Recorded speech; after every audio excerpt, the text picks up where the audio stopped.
हैं, थोड़ा सा कुछ टेक्निकल इशू की वजह से टाइम पे शुरू नहीं हो पाया। एनीवे अभी शुरू करते हैं। ओम नमो भगवते वासुदेवाय। ओम नमो भगवते वासुदेवाय। ओम नमो भगवते वासुदेवाय। नारायणं नमस्कृत्य नरं चैव नरोत्तमं देवीं सरस्वतीं व्यासं ततो जयमुदीरयेत्। नष्टप्रायेषु अभद्रेषु नित्यं भागवत सेवया भगवती उत्तमा श्लोके भक्तिर्भवति नैष्टिकी। श्रीमद् भागवतम स्कंद 1 अध्याय 13 धृतराष्ट्र द्वारा गृह त्याग। श्लोक संख्या 50। निष्पादितं देवकृत्यं निष्पादितं देवकृत्यम् अवशेषं प्रतीक्षते अवशेषं प्रतीक्षते तावत् यूयम् अवेक्ष्ध्वम् तावद्यूयमवेक्षध्वम् भवेद् यावत् इह ईश्वरः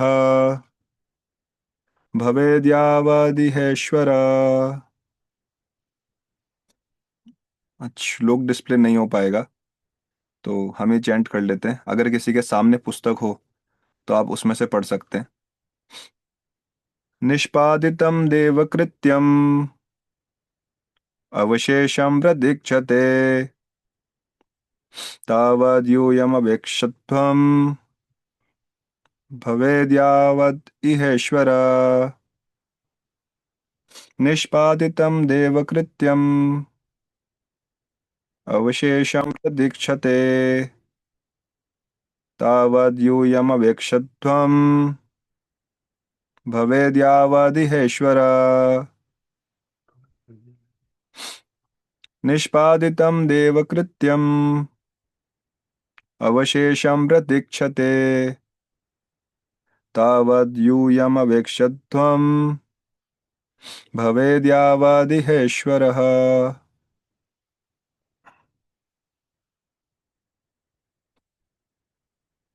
हरे कृष्ण प्रभु जी, दंडवत प्रणाम। निष्पादितं देवकृत्यम् अवशेषं प्रतीक्षते तावद यूयम् अवेक्षध्वम् भवेद यावदीहेश्वरः। हरे कृष्ण प्रभु। हरे कृष्ण प्रभु जी, पांचाल प्रणाम। निष्पादितं देवकृत्यम् अवशेषं प्रतीक्षते तावद यूयं वेक्षध्वं भवेद यावद ईश्वरः। हरे कृष्ण प्रभु जी। जय श्रीला प्रभुपाद। जय हो। हरे कृष्ण प्रभु, दंडवत प्रणाम।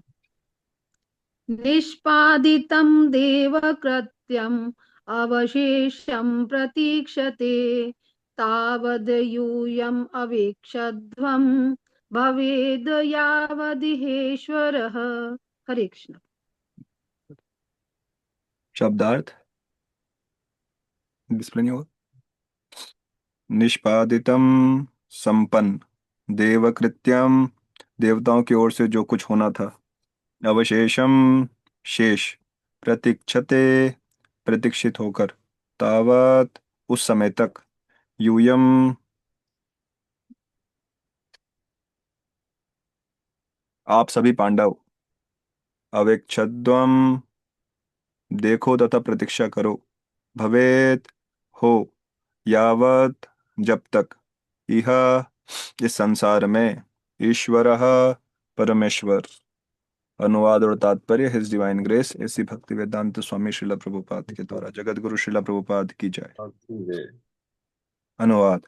श्री भगवान ने देवताओं की सहायता करने के अपने कर्तव्यों को पहले ही पूरा कर दिया है और जो शेष है उसके लिए वे प्रतीक्षारत हैं। आप सभी पांडव तब तक प्रतीक्षा कर सकते हो जब तक श्री भगवान इस धरा पर उपस्थित हैं। अनुवाद को दोहराइए। श्री भगवान ने देवताओं की सहायता करने के अपने कर्तव्यों को पहले ही पूरा कर दिया है, और जो शेष है उसके लिए वे प्रतीक्षारत हैं। आप सभी पांडव तब तक प्रतीक्षा कर सकते हो जब तक श्री भगवान इस धरा पर उपस्थित हैं। तात्पर्य। श्री भगवान अपने धाम कृष्णलोक से, जो आध्यात्मिक आकाश का सर्वोच्च लोक है, इस भौतिक विश्व के देव शासकों की सहायता करने हेतु तब तब अवतरित होते हैं जब जब वे उन असुरों द्वारा अत्यधिक सताए जाते हैं जो न केवल श्री भगवान से अपितु उनके भक्तों से भी द्वेष रखते हैं। जैसा कि ऊपर कहा जा चुका है, बद्ध जीव अपनी ही रुचि से भौतिक जगत के साधनों पर प्रभुत्व जताने की अपनी प्रबल इच्छा द्वारा प्रेरित होकर भौतिक संसर्ग में आते हैं और वे सभी वस्तुओं के अवास्तविक स्वामी बन बैठते हैं। प्रत्येक व्यक्ति काल्पनिक ईश्वर बनना चाहता है। ऐसे कृत्रिम ईश्वरों में प्रबल होड़ लगी रहती है और ऐसे प्रतियोगी सामान्यतया असुर कहलाते हैं। जब संसार में असुरों की संख्या बढ़ जाती है, तब यह जगत भगवत भक्तों के लिए नरक बन जाता है। असुरों की वृद्धि के कारण जनता, जो स्वाभाविक रूप से श्री भगवान की भक्ति को समर्पित होती है, और उच्च लोक के देवताओं सहित श्री भगवान के शुद्ध भक्त उद्धार के लिए श्री भगवान से प्रार्थना करते हैं, तब श्री भगवान या तो स्वयं अपने धाम से नीचे आते हैं या अन्य भक्तों में से किसी को मानव या पशु समाज की गिरिदशा सुधारने हेतु नियुक्त करते हैं। ऐसी अशांति केवल मानव समाज में ही नहीं, अपितु पशुओं, पक्षियों या उच्च लोकों के देवताओं सहित अन्य जीवों के बीच भी मचती रहती है। भगवान श्री कृष्ण तब कंस, जरासंध तथा शिशुपाल जैसे असुरों का वध करने हेतु स्वयं अवतरित होते हैं। महाराज युधिष्ठिर के शासन काल में लगभग इन समस्त असुरों का वध श्री भगवान ने किया। अब वे अपने ही वंश यदुवंश के विनाश की प्रतीक्षा में थे, जो इस संसार में उनकी अपनी इच्छा से ही प्रकट हुआ था। वे अपने नित्यधाम जाने के पूर्व इस वंश को समेट लेना चाहते थे। श्री नारद मुनि ने महात्मा विदुर की ही तरह यदुवंश के आसन्न विनाश की बात प्रकट नहीं होने दी, किंतु अप्रत्यक्ष रूप से उन्होंने राजा तथा उनके भाइयों से संकेत कर दिया कि वे इस घटना के घटने तथा श्री भगवान के प्रयाण करने तक प्रतीक्षा करें। ओम अज्ञानतिमिरान्धस्य ज्ञानाञ्जनशलाकया चक्षुरुन्मिलितं येन तस्मै श्रीगुरवे नमः। नमो विष्णुपादाय कृष्णपृष्ठाय भूतले श्रीमते भक्तिवेदान्त स्वामिनिति नामिने। नमस्ते सारस्वते देवे गौरवाणी प्रचारिणे निर्विशेष शून्यवादी पाश्चात्य जय श्री कृष्ण चैतन्य प्रभु नित्यानंद श्री अद्वैत गदाधर श्रीवासादि गौर भक्त वृंद। हरे कृष्णा कृष्ण कृष्ण हरे हरे, हरे राम राम राम हरे हरे।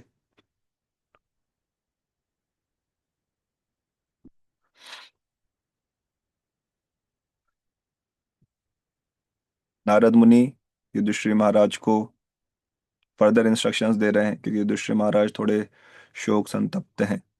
धृतराष्ट्र, गांधारी, विदुर जी सब चले गए। युधिष्ठिर महाराज को लग रहा है कहीं मेरी वजह से चले गए, इसलिए नारद मुनि को समझा रहे हैं। और यहाँ पर नारद मुनि इंडिकेट कर रहे हैं कि भगवान जो हैं, वो यहाँ पे जिस उद्देश्य के लिए आए थे, वो उद्देश्य भगवान ने पूरा कर दिया है। असुरों का विनाश करने के लिए देवताओं ने जो रिक्वेस्ट करी थी, उस पर्पस को ऑलरेडी भगवान पूरा कर चुके हैं। और जो एक और छोटा सा काम बाकी रह गया है, उसके भगवान अब प्रतीक्षा में है कि वो काम जैसे ही कंप्लीट होगा, वैसे ही भगवान अपने धाम जाएंगे। जैसे ही भगवान अपने धाम जाए, आप लोगों को भी फिर यहाँ पर स्टे करने की जरूरत नहीं है। आप लोग भी वापस यहाँ से जाने की तैयारी कर लीजिएगा। इस तरीके से नारद मुनि इंडिकेट कर रहे हैं।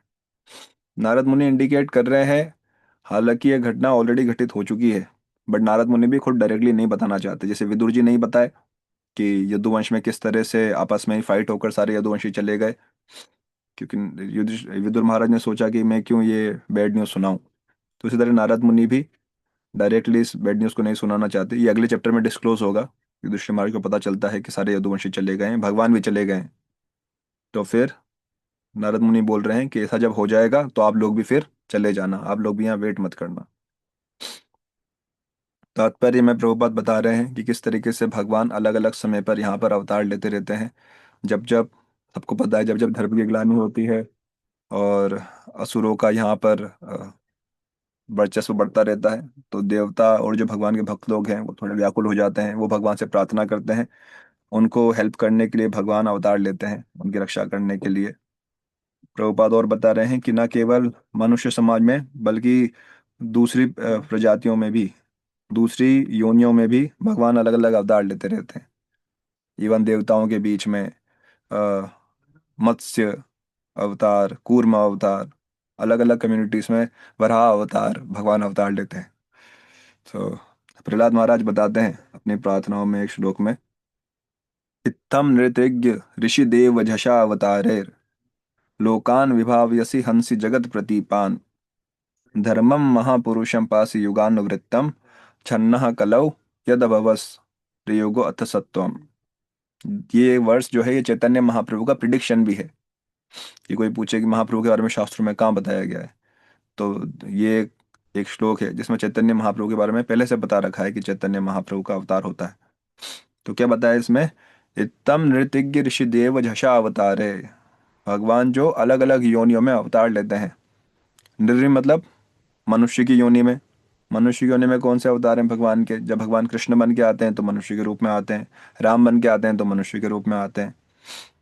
तिर्यक मतलब किसी पशु के रूप में। तो भगवान वराह आते हैं तो वराह देव कौन से रूप में है? पशु के रूप में।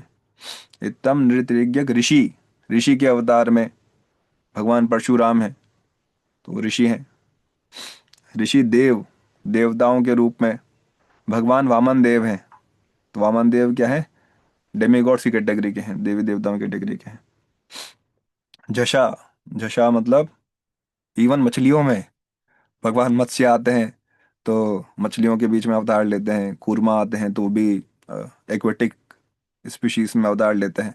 तो भगवान अलग अलग जगह पर अवतार लेते हैं, बट अल्टीमेट पर्पस यही रहता है। अल्टीमेट पर्पस क्या है कि धरती का जो बोझ है वो कैसे कम किया जाए। बोझ मतलब जो लोग, जिसके लिए जीवन मिला है वो काम नहीं कर कर उटपटांग काम करते हैं, धर्म की ग्लानि करते हैं, भगवान के साथ compete करना चाहते हैं, खुद भगवान बनना चाहते हैं, तो धरती के ऊपर बोझ बन जाते हैं।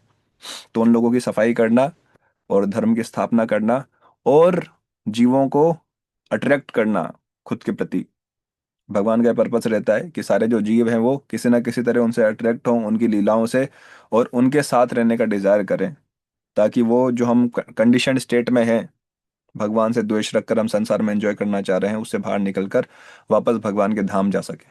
ये भगवान का अल्टीमेट पर्पस होता है। बट प्रहलाद महाराज प्रार्थना बता रहे हैं कि इस तरीके से भगवान हमेशा अवतार लेते हैं, बट कलयुग में भगवान अवतार लेते हैं छन्नह कलौ। छन्नह मतलब हिडन इनकारनेशन, मतलब प्रकट नहीं होते जैसे बाकी सारे अवतारों में। तो भगवान इट इज मतलब ऑब्वियस कि ये भगवान है, बट कलयुग में भगवान एक छिपे हुए अवतार के रूप में आते हैं। इसलिए भगवान को क्या बोलते हैं? त्रियुगी, मतलब जो कि तीन तीन युगों में ही अवतार ले रहे हैं। क्योंकि कलयुग में अवतार तो ले रहे हैं बट वो क्या है? छन्नहा, वो क्या है? छुपा हुआ अवतार है। इसलिए जो बहुत ही, सारों भट्टाचार्य चैतन्य महाप्रभु से कन्वर्सेशन में ये चीज़ पूछते हैं, चैतन्य महाप्रभु से नहीं, किसी और भक्त से, कि जब चैतन्य महाप्रभु स्वयं कृष्ण है, स्वयं साक्षात भगवान है, तो फिर भी लोग समझ क्यों नहीं पाते, लोग उनको समर्पण क्यों नहीं कर पाते? और जैसे कि हम प्रैक्टिकली देख सकते हैं, हमारे भारत में ही मैक्सिमम लोग नहीं जानते चैतन्य महाप्रभु के बारे में। तो जब खुद भगवान है तो पता होना चाहिए सबको। जैसे कृष्ण और राम के बारे में पता है, तो वहां पर भी सेम चीज आती है। कविराज गोस्वामी बताते हैं कि जब तक, क्योंकि चैतन्य महाप्रभु का जो अवतार है वो क्या है? हिडन इनकारनेशन है। तो जब तक कोई भगवान के भक्तों द्वारा ही फेवर नहीं किया जाए, और जब तक किसी के ऊपर स्वयं चैतन्य महाप्रभु की कृपा ना हो, तब तक कोई चैतन्य महाप्रभु को नहीं समझ सकता, क्योंकि ये शास्त्र सम्मत बात है। तो इसको और डिस्कस करेंगे।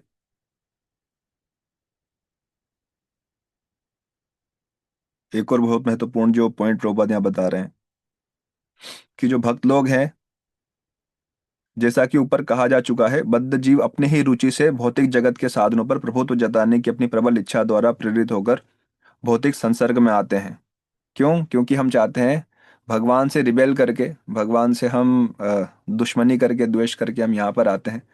और यहाँ पर आकर हम जो यहाँ पे भौतिक जो संसाधन है उनको उपभोग कर कर, उनको एंजॉय कर कर हम यहाँ पर मास्टर बनना चाहते हैं। ये हमारी मेन डिजीज है। तो इससे बाहर निकलने का प्रयास है। भगवान हम लोगों को वापस सही करने के लिए, क्योर करने के लिए खुद आते हैं, अपने नाम के रूप में आते हैं, और विग्रह के रूप में आते हैं, शास्त्र के रूप में आते हैं, भक्तों को भेजते हैं कि किसी ना किसी तरीके से हम सुधर जाएं और वापस भगवान के धाम जाने के लिए तत्पर हो जाएं। तो भगवान पूरी व्यवस्था बिठाते हैं कि जीव किस तरीके से उनके पास जाए। पर जीव की बहुत स्ट्रांग डिजायर हो तो बात अलग है कि अगर जीव ने सोच ही लिया है कि मैं तो कैसे भी यहीं खुश रहूंगा, तो फिर अलग बात है। अदरवाइज वो अगर सौभाग्य से किसी भी इनमें से किसी भी फॉर्म के अगर टच में आ जाता है, नाम, विग्रह, शास्त्र, भक्त, किसी के भी टच में, प्रसाद किसी के भी टच में आ जाता है, तो वो वापस से अपने जो सुसुप्त कृष्ण भावनामृत है उसको दोबारा जागृत कर सकता है। और ये जो भगवान की भक्ति है, बहुत इंपॉर्टेंट समझने का पॉइंट है कि ये अहेतु की अप्रतिहत अप्रतिहता है। अप्रतिहता मतलब अगर किसी को भक्ति की इंपॉर्टेंस समझ में आ गई तो फिर इसको कोई भी रोक नहीं सकता। अप्रतिहता का मतलब होता है कि nobody can check it. मतलब अगर आपका डिटर्मिनेशन है तो फिर उसमें कोई बाधा नहीं आ सकती। अगर आप ही का डिटर्मिनेशन कमजोर है तो फिर बाधा ही बाधा है। बेस्ट एग्जांपल इज प्रहलाद महाराज। प्रहलाद महाराज के हम छोटे से जीवन में कुछ अप्स एंड डाउन्स आते हैं तो हम उसमें डिस्टर्ब हो जाते हैं और हमारी भक्ति शेक होने लगती है। हमको लगता है कि अब तो भक्ति कैसे हो पाएगी, हमारे तो प्रभु जी, हमारे तो घर में फेवरेबल एटमॉस्फेयर नहीं है, बहुत अपोजिशन रहता है घर में, तो भक्ति कर पाना मुश्किल है। कई बार लोग बोलते हैं प्रभु जी हमारे बच्चे नहीं समझते, इसलिए हम भक्ति नहीं कर पाते। कई बच्चे बोलते हैं प्रभु जी हमारे पेरेंट्स नहीं समझते इसलिए हम भक्ति नहीं कर पाते। तो थिंग इज कि एक्चुअली पेरेंट्स समझे नहीं समझे, बच्चे समझे नहीं समझे, हम ही नहीं समझ रहे। मेन दिक्कत ये आ रही है। अगर हम समझ जाएं तो बाकी किसी को समझने की जरूरत नहीं है। वी में से कि पेरेंट्स नहीं समझते, but parents need not understand. Parents समझे तो ठीक, अगर नहीं समझे तो ठीक, आप समझिए। अल्टीमेटली इश्यू क्या है कि हम ही नहीं समझ रहे भक्ति की जो इंपॉर्टेंस है, इसलिए हम इधर उधर बहाने बना रहे हैं। क्योंकि आप संसार में हैं तो आप हमेशा एक्सपेक्ट करिए कि संसार में सफरिंग हमेशा रहेगी। अगर आप पीसफुल भक्ति करने वाले ही होते, आराम से भक्ति करने वाले होते, तो आप आध्यात्मिक जगत में होते तो क्योंकि आप कुछ ना कुछ गड़बड़ करके आए हैं, कुछ ना कुछ घोटाले करके आए हैं, तभी आप कलयुग में यहाँ पे इतने पावन अवसर पर आपका अवतरण हुआ है तो आप एक्सपेक्ट करिए कि सफरिंग आएगी। आप बोले कि बारिश के मौसम में तो बारिश आ रही है, तो यहाँ से जयपुर से उदयपुर चले जाओ, उदयपुर से कोटा चले जाओ, तो उसका कोई सेंस नहीं है कि बारिश के मौसम में हर जगह बारिश आती है। चाहे आप उदयपुर जाओ, चाहे कोटा जाओ, चाहे आप कहीं पे भी जाओ। उसी तरीके से जब ये संसारी दुखालय है तो अलग अलग कंडीशंस में व्यक्ति को लगता है कि ये कंडीशन सही हो जाएगी तो मैं भक्ति कर लूंगा, वो कंडीशन सही हो जाएगी तो भक्ति कर लूंगा। कंडीशन सही नहीं होगी। कंडीशन तो जो आपकी है वो पिछली डेस्टिनी के हिसाब से जो आ रही है वही रहेगी। उसमें कैसे आप खुद की भक्ति को स्ट्रॉन्ग करके अच्छे से भक्ति कर सकते हैं वो आप पे डिपेंड करता है। प्रभुपाद बताते हैं, ये 11वें स्कंद में आता है एक जगह, तात्पर्य में प्रभुपाद लिखते हैं कि जो अल्प ज्ञान वाला व्यक्ति होता है वो क्या समझता है कि इस व्यक्ति की वजह से मैं तकलीफ में हूँ, इस व्यक्ति की वजह से मैं डिस्टर्ब हूँ, उस व्यक्ति की वजह से मैं डिस्टर्ब हूँ। इवन भक्ति में आने के बाद भी हम भक्ति करते करते भी दूसरों को ब्लेम करते हैं, उस व्यक्ति की वजह से आज मेरा पूरा जब खराब हो गया या या उसने मेरा ऐसा, उसके साथ मेरा लड़ाई हो गया तो इसलिए मैं, मेरा ना रीडिंग में मन लग रहा है ना हीयरिंग में मन लग रहा है। तो हम क्या दूसरों को ब्लेम करने में एक्सपर्ट हैं कि इसकी वजह से हुआ, उसकी वजह से हुआ। बट वहाँ प्रभुपाद बताते हैं कि actually nobody can disturb us. अगर कुछ भी डिस्टरबेंस है हमारी भक्ति में तो उसका मेन कारण क्या है, हमारी खुद की लैक ऑफ कृष्णा कॉन्शियसनेस। क्योंकि हम खुद ही भक्ति में प्रॉपरली स्टेब्लिश नहीं है, इसलिए हम छोटी मोटी चीजों से डिस्टर्ब हो जाते हैं। तो जो भक्त है उसके जीवन में जब इस तरह के डिस्टरबेंसेस आते हैं तो वो दूसरे को ब्लेम करने की जगह प्रयास करता है कि मैं कैसे खुद की कृष्णा कॉन्शियसनेस को इंप्रूव करूं ताकि इन चीजों से मैं डिस्टर्ब नहीं हूं।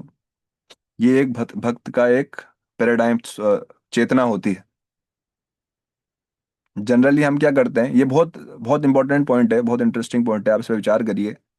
11वें स्कंद में आता है ये।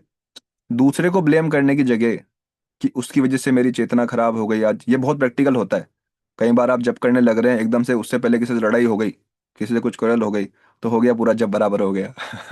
फिर जब पे मन नहीं लगेगा, फिर माइंड उसी में घूमता रहेगा, उसको मैं ऐसे बोल देता तो अच्छा रहता, या मैं उसको ये पॉइंट गिना देता। तो ये सारी चीज़ें चलती रहती है। और अगर कोई बहुत ज़बरदस्त हो जाए तो 2-4 दिन का भी जब खराब हो जाता है। तो हमको लगता है कि इस पर्सन की वजह से हमारा जब खराब हुआ या इसकी वजह से हमारी चेतना खराब हुई, ऐसा नहीं है। अगर आप खुद ही कृष्णा कॉन्शियसनेस में अच्छे से एस्टेब्लिश्ड हैं, आप ये खुद ही कृष्णा कॉन्शियस स्ट्रांग है, तो कोई भी भौतिक चीज आपकी कृष्णा कॉन्शियसनेस को अफेक्ट नहीं कर सकती। सो मच सो कि हम देखते हैं प्रहलाद महाराज के केस में, मीराबाई के केस में, हरिदास ठाकुर के केस में, कि किस तरीके से हम तो किसी ने हमको अगर प्रॉपर रिस्पेक्ट नहीं दिया तो डिस्टर्ब हो जाते हैं, कि उस व्यक्ति ने वैसे ढंग से बात नहीं करी, ढंग से रिस्पेक्ट नहीं दिया। यहाँ पे हम देख रहे हैं कि प्रहलाद महाराज के केस में उनकी खुद की जो मदर है, वो उनको लाकर विष दे रही हैं। हिरण्यकशिपु बोले तो इस तरीके से मदर को कि तुम विष पिलाओ, वो खुद माँ खुद ही विष पिला रही है, पिताजी मारने का पूरा प्रयास कर रहे हैं। तो एक्सट्रीम लेवल के अत्याचार जो है प्रहलाद महाराज के ऊपर हो रहे हैं, बट प्रहलाद महाराज क्या है, डिस्टर्ब नहीं है, ना उनकी भक्ति एक एक परसेंट भी डिस्टर्ब हो पा रही है। हम हरिदास ठाकुर के केस में देख रहे हैं कि उनको एक के बाद एक कोड़े मारे जा रहे हैं, बट वो बोल रहे हैं कि भले ये शरीर छूट जाए बट भगवान का नाम जो है जीवा से नहीं छूटेगा। जो हरिदास ठाकुर है, मीराबाई है, मीराबाई भी इतना, फैमिली मेंबर्स सब लोगों ने इतना अत्याचार करा, फिर भी उन्होंने भगवान की जो भक्ति है वो, उन्होंने भी विष पी लिया। तो यहाँ पर हम देख रहे हैं कि जो भक्त है, जो एक्चुअली भक्ति में एस्टेब्लिश्ड है, वो अलग अलग डिफिकल्टीज डिस्टर्बेंस आने के बाद भी विचलित नहीं होते। और हम लोग जब अगर भक्ति में प्रॉपरली एस्टेब्लिश नहीं है, तो हम छोटी छोटी चीज़ों से डिस्टर्ब हो जाते हैं, कि इसकी वजह से भक्ति खराब, उसकी वजह से भक्ति खराब। तो दिक्कत दूसरे पर्सन की उसमें नहीं है कि ये व्यक्ति हमारे जीवन में कुछ स्पेशली बाधा डाल रहा है, इससे छुटकारा मिल जाएगा तो भक्ति अच्छे से होगी, वो मेन दिक्कत नहीं है। मेन दिक्कत क्या है कि हमारे खुद की भक्ति में रुचि प्रॉपर नहीं है, ये मेन डिफिकल्टी है। क्योंकि हम खुद भक्ति में स्टेब्लिश नहीं है, इसलिए हम दूसरों को ब्लेम देने में बहुत एक्सपर्ट हैं। तो प्रभुपाद एक लेटर में बताते हैं, बहुत इंटरेस्टिंग लेटर है वो, क्योंकि हम कई बार ये प्रैक्टिकली मंदिर में भी देखते हैं। हमारे हॉस्टल्स में भी देखते हैं। कई बार बच्चे बोलते हैं कि प्रभु जी अ, ये वाला जो बच्चा है, इसने मेरा पूरा दिमाग खराब कर रखा है, ये खुद तो ढंग से भक्ति करने नहीं दे करता नहीं है और हमको भी नहीं करने देता है, तो इसकी वजह से हम लोग बहुत डिस्टर्ब हैं। प्रैक्टिकली देखा हुआ है कि कोई बच्चा बोलता है कि हॉस्टल छोड़ दिया, कि आपने हॉस्टल क्यों छोड़ दिया? नहीं प्रभु जी, वहाँ पे हॉस्टल में जो बच्चे हैं उनका व्यवहार बहुत खराब है, तो हमें सोचा फिर क्या ही फायदा है रहने का, तो मैं तो फिर भक्ति छोड़कर बाहर की दुनिया में ही आ गया। कई बार कॉन्ग्रेगेशन में भी देखा जाता है कि अ, भक्त लोग मंदिर आ रहे हैं, किसी से उनकी अनबन हो गई, किसी से तू मैं हो गई, तो मंदिर आना छोड़ देते हैं कि नहीं, उन्होंने हमारे साथ अच्छा व्यवहार नहीं किया, तो हमने फिर भक्ति छोड़ दी। ऐसा हो जाता है। प्रभुपाद एक लेटर में बताते हैं कि एक्चुअली इसमें क्या मिस्टेक है। लेटर इंग्लिश में है, मैं उसको हिंदी में ट्रांसलेट करूंगा, बट बहुत इंटरेस्टिंग लेटर है। प्रभुपाद लेटर लिख रहे हैं भानु तनया देवी दासी को, 1975। प्रभुपाद बोल रहे हैं कि you should understand that Krishna consciousness is a purificatory process. आप लोग एक्सपेक्ट मत करिए कि भगवान की हम मंदिर में आए हैं या भक्ति में आए हैं तो सब लोग हमारे साथ बहुत अच्छा व्यवहार करने चाहिए और सब कुछ अच्छा अच्छा होगा। अच्छा अच्छा होगा इन द सेंस कि मंदिर या एक हॉस्पिटल की तरह है। हम लोग अभी एडमिट हुए हैं, कोई हो सकता है 5 साल पहले एडमिट हुआ हो, कोई 10 साल पहले एडमिट हुआ हो, तो सब सही हो रहे हैं धीरे धीरे। आप एक्सपेक्ट करें कि सब शुद्ध भक्त हैं और सब बहुत ही वंडरफुल हमारे साथ बिहेव करने चाहिए, तो आपकी एक्सपेक्टेशन थोड़ी क्या है, अनरियलिस्टिक है। क्योंकि सब लोग अभी धीरे धीरे, जैसे कोई बहुत क्रॉनिक डिजीज है तो उससे रिकवर होने में टाइम लगता है। तो हमारी जो संसार में जो कंडीशनिंग है, जो हमारे अंदर कल्मश है, वो कूट कूट के भरे हैं, तो उसे सही होने में टाइम लगता है। तो धीरे धीरे सब लोग सही हो रहे हैं। बढ़िया बात क्या है कि यहाँ पे हॉस्पिटल में जो आ गया वो धीरे धीरे सही हो जाएगा, जो हॉस्पिटल में नहीं आया वो तो क्रोनिक डिजीज से मर जाएगा, उसका कोई स्कोप नहीं है। बट जो आ गया वो धीरे धीरे सही हो रहा है, but he is on the process. तो ये क्या है, एक प्यूरिफिकेटरी प्रोसेस है जिसमें धीरे धीरे थोड़ा टाइम लगता है। ओवरनाइट जादू नहीं होगा कि आज आए और कल से योगा निकल गया। तो इसलिए, क्योंकि ये एक प्यूरिफिकेटरी प्रोसेस है, तो किसी ने अगर आपके साथ अच्छा व्यवहार नहीं किया तो आप ये समझिए कि वो भी अभी धीरे धीरे सही हो रहे हैं, उनकी इसमें गलती नहीं है, धीरे धीरे वो सही हो जाएंगे। तो यू शुड हैव पेशेंस, आपको क्या रखना चाहिए, धैर्य रखना चाहिए। प्रभुपाद उनको बता रहे हैं, one may not be purified immediately, but since he is on the right path for purification, one should not criticize him for some faults that he may still have. उसमें अभी कुछ कुछ कमियां हो सकती हैं, बट क्योंकि वो सही जगह पर है तो धीरे धीरे सही हो जाएगा। तो उसकी कमियों को हमको क्या करना चाहिए, नजरअंदाज करना चाहिए कि चलो ठीक है, ट्रीटमेंट तो ले ही रहा है तो धीरे धीरे सही हो जाएगा। उसको हमको फॉल्ट फाइंड नहीं करना चाहिए। कोई व्यक्ति बहुत अच्छा भक्ति कर रहा है बट उसमें कुछ कमियां हैं, हम लोग क्या एक्सपर्ट है देखने में कि कमियां क्या क्या है। बाकी ऑल द वाइल जो भक्ति वो कर रहा है वो कोई बात नहीं, बट जो कमियां है उसको हम बड़ा चढ़ा कर देखने में बहुत उस्ताद हैं। तो उसको ओवरलुक करना चाहिए, उसको छोड़ना चाहिए। ये क्रूशियल पॉइंट है। Just because somebody has made some mistakes does that mean that you should give up your whole career in Krishna consciousness. Prabhupada बोल रहे हैं किसी से कुछ गलती हो गई, किसी ने आपके साथ अगर अच्छा व्यवहार नहीं किया, कुछ गलत व्यवहार किया या कुछ गलत बोल दिया, तो इसका मतलब क्या ये है कि आप अपनी भक्ति छोड़ देंगे? ये हो जाता है कई बार, देखा जाता है कि अगर मंदिर में किसी से अगर कुछ बाय चांस, क्योंकि हर लेवल के भक्त हैं और हर चेतना वाले भक्त हैं, हम लोग भी प्यूरिफिकेशन के पाथ पे हैं, तो कहीं किसी से अगर हमारा कुछ भी अनबन हो जाए, तो इसका ये मतलब नहीं कि हम खुद का कृष्णा कॉन्शियसनेस छोड़ दें। ये तो बहुत मूर्खता की बात है। किसी की गलती की वजह से हमने खुद का नुकसान कर लिया, तो इसको किस तरह से जस्टिफाई कर सकते हैं? तो प्रभुपाद उनको यही बता रहे हैं कि क्योंकि किसी ने कुछ मिस्टेक कर दी या आपसे अच्छा बर्ताव नहीं किया, तो उसकी वजह से आप खुद का कृष्णा कॉन्शियसनेस का जो कैरियर है, जो भगवान की भक्ति का जो प्रोसेस है, उसको आपने छोड़ दिया। ये कौन सी समझदारी है? इससे होगा क्या? Simply more rebirth and death. उसकी गलती से आपने भक्ति छोड़ी, परिणाम क्या हुआ कि आपका जन्म मृत्यु का चक्र चलता रहेगा, तो नुकसान तो आपका हो गया। तो इसमें थोड़ा सा व्यक्ति को समझदार होना चाहिए। The fact that you have left our movement just on account of some minor disagreement shows that you are not actually serious about going back to home, back to godhead. थोड़ी सी बात के चक्कर में आपने भगवान की भक्ति का जो मार्ग है उसको छोड़ दिया, इसका क्या मतलब है कि आप भगवान की भक्ति करने के लिए सीरियस है ही नहीं। क्योंकि जो व्यक्ति भगवान की भक्ति करने के लिए सीरियस है, वो कितनी ही बड़ी से बड़ी डिस्टर्बेंस में भी भक्ति नहीं छोड़ेगा। तो इसमें हमारे लिए समझने वाली बात क्या है कि हम जो दूसरों की, क्योंकि जब आप सोसाइटी में रहते हैं, कम्युनिटी में रहते हैं, तो कुछ ना कुछ क्लैशेस हो सकते हैं। जब घर में दो लोग रहते हैं तभी लड़ाइयाँ होती रहती है। तो जब एक बड़ी कम्युनिटी में रहेंगे तो हम कैसे एक्सपेक्ट करेंगे कि सब कुछ स्मूथ चलना चाहिए? तो कुछ ना कुछ क्लैशेस हो सकते हैं, कुछ ना कुछ अनबन हो सकती है, कुछ ना कुछ डिफरेंस ऑफ ओपिनियन हो सकता है। हमको लगता है ये सही है, किसी और को लगेगा वो सही है। तो ये सब बहुत नेचुरल है, बहुत ऑब्वियस है। बट इन सारी चीज़ों की वजह से हमको खुद की भक्ति का नाश नहीं करना चाहिए कि चलो ये तकलीफ है तो मंदिर जाना छोड़ दो, या ये चीज़ छोड़ दो, वो चीज़ छोड़ दो। ऐसा करने से हम अल्टीमेटली खुद ही का नुकसान कर रहे हैं। क्योंकि जो भगवान की भक्ति है वो क्या है, प्रहलाद महाराज बता रहे हैं, ने वो दुजे पर दुरत्या वे तरण्य, कि भगवान मेरे को तो इस संसार में रहते हुए भी कुछ भी एंजाइटी नहीं है। एंजाइटी क्यों नहीं है? क्योंकि मैं जहां पर भी बैठता हूँ वहां पर आपके नाम का जप कर सकता हूँ, आपके नाम का कीर्तन कर सकता हूँ। क्योंकि मैं कृष्णा कॉन्शियसनेस में एब्जॉर्ब्ड हूँ, तो जो संसार के जो अप्स एंड डाउन्स आते हैं इससे आई एम नॉट डिस्टर्ब्ड। तो इसको हम भी प्रैक्टिस कर सकते हैं। अगर हम कोई मुश्किल समय आ रहा है, उसमें उसमें डिस्टर्ब होने की जगह और उसको एक्सक्यूज देने की जगह, किसी से पूछते हैं कि आपकी रीडिंग क्यों नहीं हो पा रही, आपकी चैंटिंग क्यों नहीं हो पा रही, कि प्रभु जी ये तकलीफ आ रही है इसलिए अभी नहीं हो पा रही। मंदिर क्यों नहीं आ पा रहे, तो ये तकलीफ, तो कुछ ना कुछ तकलीफ संसार में आती रहेगी। क्योंकि बारिश के मौसम में बारिश आएगी, तो दुखालय में दुख आएगा, ये मान के चलिए। उसमें कैसे एडजस्ट करके बिना डिस्टर्ब हुए भक्ति करनी है, ये आपकी जिम्मेदारी। तो प्रहलाद महाराज बता रहे हैं कि भगवान आपकी कृपा से मैं उस स्टेज पे हूँ कि जहाँ पर भी बैठ जाता हूँ, जहाँ पर भी आपका नाम जप करता हूँ, कीर्तन करता हूँ, वहाँ पे पूरी तरह एब्जॉर्ब हो जाता हूँ। और फिर मेरे को संसार का कुछ भी जो एंजाइटी है वो डिस्टर्ब नहीं करती।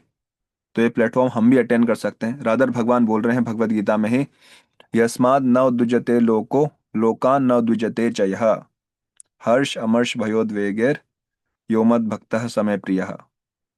जो कि किसी के द्वारा डिस्टर्ब नहीं होता, और जो कि किसी को डिस्टर्ब नहीं करता, और जो कि सुख दुख भय और शोक इन सब से बहुत ऊपर है, ऊपर उठ चुका है, वैसा भक्त मेरे को बहुत प्रिय है। तो दो दो चीजें हैं, जो कि किसी को डिस्टर्ब नहीं करता और जो किसी के द्वारा डिस्टर्ब नहीं होता। दोनों बहुत इंपॉर्टेंट है अगर आपको संसार में रहकर भक्ति करनी है तो कोई कोई सेकंड पर्सन, कोई थर्ड पर्सन हमको डिस्टर्ब नहीं कर सकता, क्योंकि हमारी जो भक्ति है वो हमारे खुद के हाथ में है। अगर हम खुद डिटरमाइंड हैं, कभी कभी लोग बोलते हैं प्रभु जी मेरे रिलेटिव बोल रहे हैं कि ये भक्ति का जो मार्ग है आप, ये तुम्हारे लिए सही नहीं है, तो मैं उनको कैसे समझाऊं? ऐसा कई कई बार प्रश्न पूछा जाता है कि हमारे रिलेटिव्स बोलते हैं कि ये भक्ति का मार्ग तो तुम्हारे लिए नहीं है, तो बहुत मुश्किल मार्ग है, तो मैं उनको कैसे समझाऊं? तो समझने की बात क्या है कि आप उनको मत समझाइए, आप खुद समझिए। पहले आप उसको समझिए कि आपको खुद को समझना जरूरी है। जस्ट लाइक बहुत कॉमन सेंस की चीज है, अगर कोई यंग बॉय है, अगर उसकी कोई गर्लफ्रेंड है, तो चाहे उसके पेरेंट्स बोले, चाहे उसके घर वाले बोले, चाहे कोई भी बोले, बट वो छोड़ना नहीं चाहता, नहीं छोड़ सकता। उसको कितने अपोजिशन आ जाएगा तो वो छुप छुप के बात करेगा, बट वो कुछ ना कुछ करेगा जरूर। क्यों? क्योंकि वो पूरी तरह कन्विंस्ड है। समझ रहे हैं? तो उसको कोई कितने अपोजिशन आए वो नहीं छोड़ेगा। जब हम ये प्रश्न पूछ रहे हैं कि बाकी मेरे रिलेटिव वगैरह बोल रहे हैं कि भक्ति मेरे लिए नहीं है, तो मैं उनको कैसे समझाऊं, मतलब हम खुद ही कन्विंस नहीं है। तो पहले आप खुद कन्विंस होइए।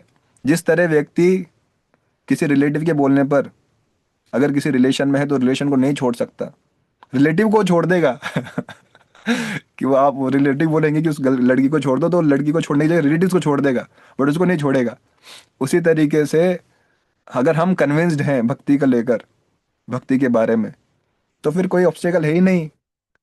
तो फिर कैसे हम किसी के बात में आकर भक्ति को छोड़ दें? वो तो हम खुद क्योंकि भक्ति में उतने परिपक्व नहीं है, तो हमको लगता है कि ये डिस्टरबेंस है, वो डिस्टरबेंस है, बट कोई डिस्टरबेंस नहीं। तो ना तो जो किसी के द्वारा डिस्टर्ब होता है भक्ति में स्थिर रहता है, और ना वो किसी और को डिस्टर्ब करता है। ये भी बहुत जरूरी है, क्योंकि कई बार कुछ कुछ भक्तों का ऐसा स्वभाव होता है कि वो तो किसी से डिस्टर्ब नहीं होते, आप उन्हें कुछ बोल दो, कुछ कर दो, डिस्टर्ब नहीं होंगे, बट उनका बर्ताव ऐसा रहता है कि दूसरे को डिस्टर्ब करते रहते हैं। तो खुद तो अच्छे से भक्ति करते हैं, मतलब चैंटिंग रीडिंग वगैरह करते रहते हैं, बट व्यवहार ऐसा है कि वो दूसरों के डिस्टर्बेंस का कारण बन जाते हैं। उनको किसी के भी साथ सेवा दे दो तो बाकी सब लोग डिस्टर्ब हो जाते हैं। तो ये भी हमको थोड़ा सा ध्यान रखना चाहिए कि ना तो हम किसी से डिस्टर्ब हो, ना हमारी वजह से कोई डिस्टर्ब हो। दोनों चीजें बहुत जरूरी है। तो ऐसा जो भक्त है भगवान को बहुत ही प्रिय है। सो time is up for today. किसी को कुछ पूछना है आज के डिस्कशन के रिगार्डिंग, यू कैन आस्क।